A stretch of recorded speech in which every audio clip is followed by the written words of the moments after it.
नमस्कार, मैं कमलेश कबीर आपका एक बार फिर स्वागत करता हूं इस नए एपिसोड में।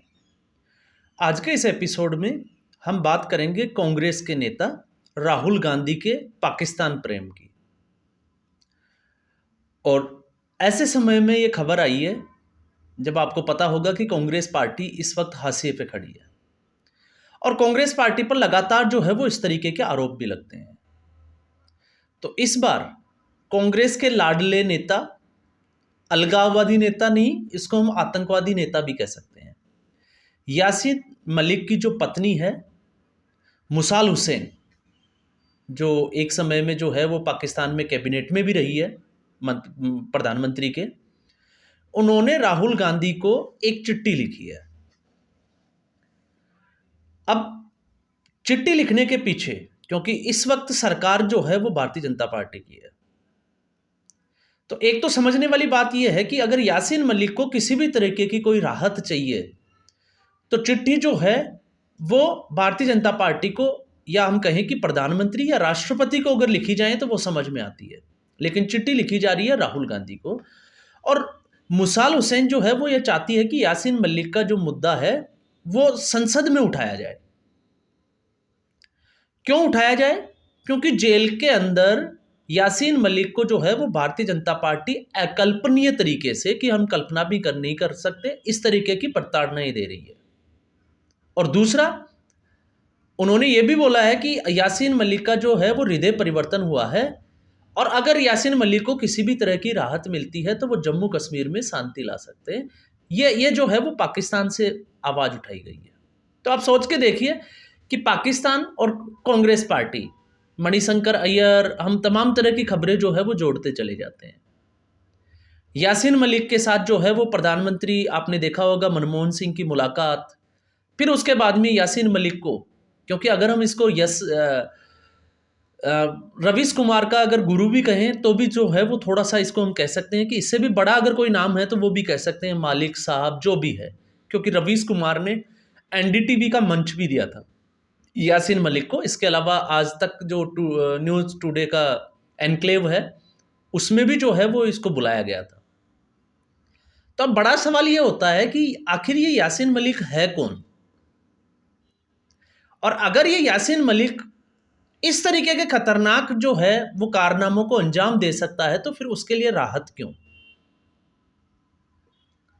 अब हो सकता है इसके लिए कपिल सिब्बल या अभिषेक मनु सिंह जैसे बड़े वकील जो है वो लाइन में खड़े हो जाएं यासीन मलिक को, क्योंकि यासीन मलिक को एनआईए चाहता था 2022 में कि यासीन मलिक को फांसी की सजा हो, लेकिन दिल्ली की एक निचली अदालत ने यासीन मलिक को फांसी नहीं देके उम्र कैद की सजा सुनाई है। और ऐसे में अब मामला जो है वो हाई कोर्ट में है और एक बार फिर एनआईए ने जो है वो साक्ष्य और सबूतों के साथ में सीधे तौर से यासीन मलिक के लिए फांसी की सजा की मांग की है। और उसी के चलते जो है वो ये चिट्ठी राहुल गांधी को लिखी गई है। हालांकि कांग्रेस पार्टी का अभी जो है वो इसके ऊपर आधिकारिक कोई बयान नहीं आया है कि कांग्रेस पार्टी का इसके ऊपर स्टैंड क्या है, लेकिन हमें समझने की ज़रूरत है कि आखिर ये यासीन मलिक जो है वो है कौन। तो यासीन मलिक, ये 1980 के दशक की अगर हम बात करते हैं तो यासीन मलिक ने एक पार्टी बनाई थी जम्मू कश्मीर में, तला पार्टी। और तला पार्टी का मकसद जो था वो अलगाववादी जो लीडर्स थे उनको एक करके और फिर उसके बाद में जम्मू कश्मीर की आज़ादी के लिए एक आंदोलन चलाना, इस तरीके से हम कह सकते हैं। और फिर उसके बाद में 1983 में आपको पता होगा जमात इस्लामी, उसके बैनर के नीचे यासीन मलिक की इस पार्टी ने, तला पार्टी ने चुनाव लड़ा था और उस चुनाव में बूथ एजेंट थे यासीन मलिक और इसी के साथ में एक लड़का और था, यूसुफ शाह। और यही यूसुफ शाह जो है वो आगे जाकर आपको पता होगा हिजबुल मुजाहिदीन का सुप्रीम कमांडर बना था। और हिजबुल मुजाहिदीन जब हम नाम सुनते हैं तो किस तरीके के हमारे विचार आते हैं वो आप सभी को पता होगा, एक आतंकवादी संगठन।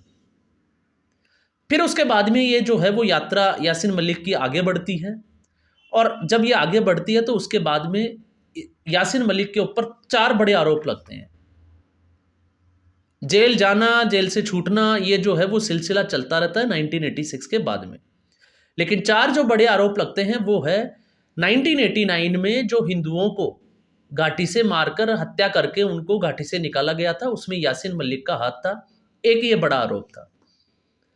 इसके अलावा एक न्यायाधीश, जो हिंदू न्यायाधीश थे, आपको पता होगा, उनका नाम था नीलकंठ गंजू। उनकी हत्या का आरोप भी जो है वो सीधे तौर से यासीन मलिक के लगा था।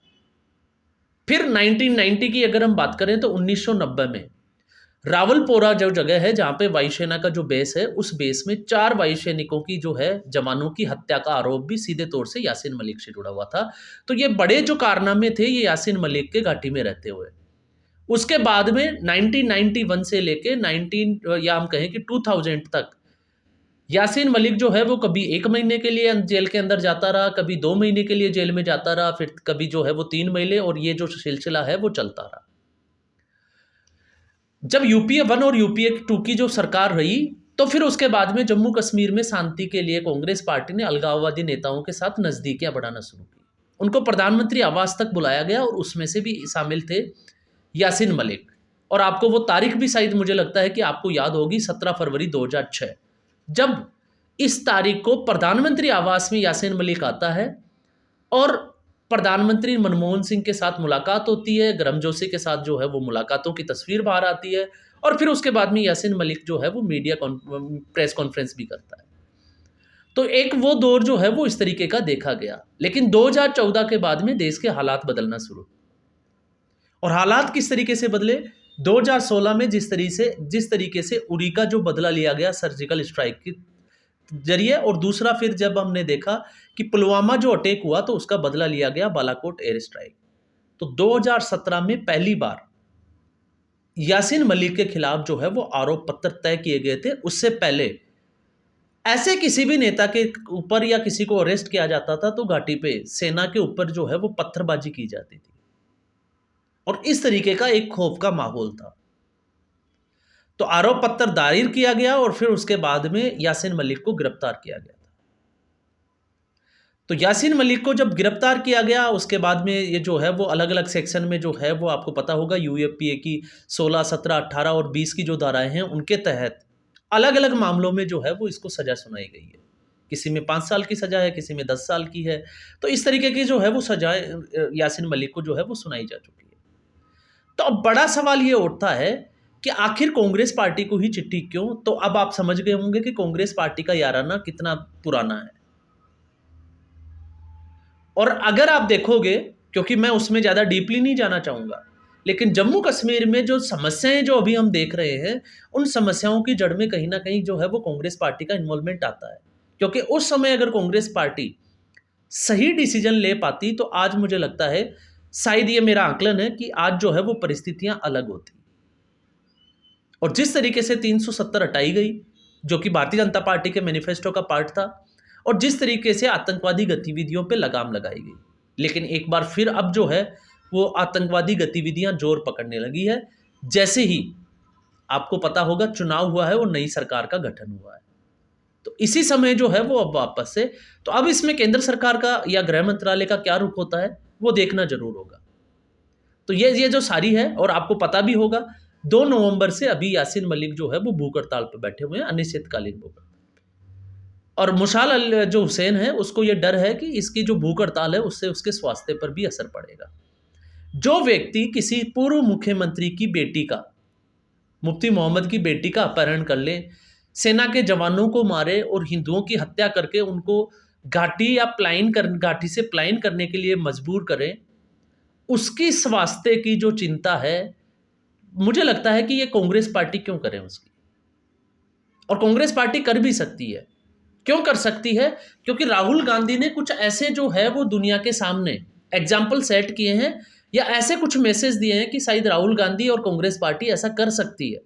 इसमें कोई जो है वो, हम अगर ये कहें कि नहीं कर सकती तो ये कहना भी गलत होगा। क्योंकि अभी आपने देखा जिस तरीके से राहुल गांधी की अमेरिका की यात्रा थी, और वहाँ पे जिन लोगों के साथ मुलाकात हुई थी, और उसमें एक जो लड़की थी मुस्लिम, और वो जो जम्मू कश्मीर का जो है वो मुद्दा बार बार जो है वो अंतर्राष्ट्रीय मंच पे उठाती थी, उससे राहुल गांधी की जो मुलाकात है उससे आपको पता लग जाएगा कि मंसूबे जो है वो कांग्रेस पार्टी के किस हद तक जा सकते हैं।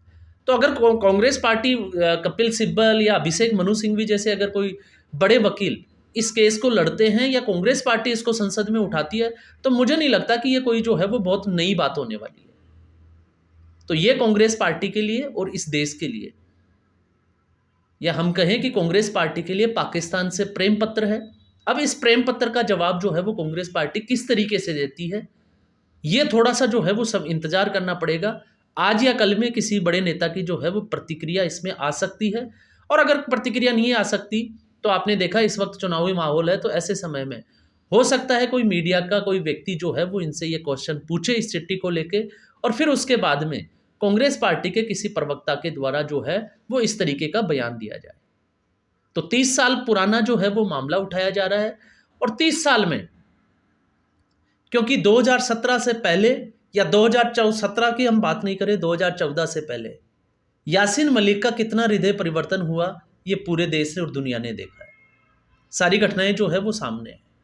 तो अब अगर हम किसी आतंकवादी से ये उम्मीद करें, तो ऐसे बहुत सारे आतंकवादी हैं जो ये कह सकते हैं कि अब हमारा हृदय परिवर्तन हो गया, तो क्या उनको सजा से मुक्त किया जा सकता है, उनको राहत दी जा सकती है? तो मुझे लगता है कि ये थोड़ा सा जो है वो इस समय जब हम नरेंद्र मोदी की सरकार में बात करें, तो मुझे लगता है ये कहना जो है वो थोड़ा सा बेईमानी होगी। तो आज के एपिसोड में बस इतना ही। उम्मीद करूंगा ये वीडियो एपिसोड आपको पसंद आया होगा। वीडियो को लाइक करें, शेयर करें, चैनल जरूर सब्सक्राइब करें। धन्यवाद।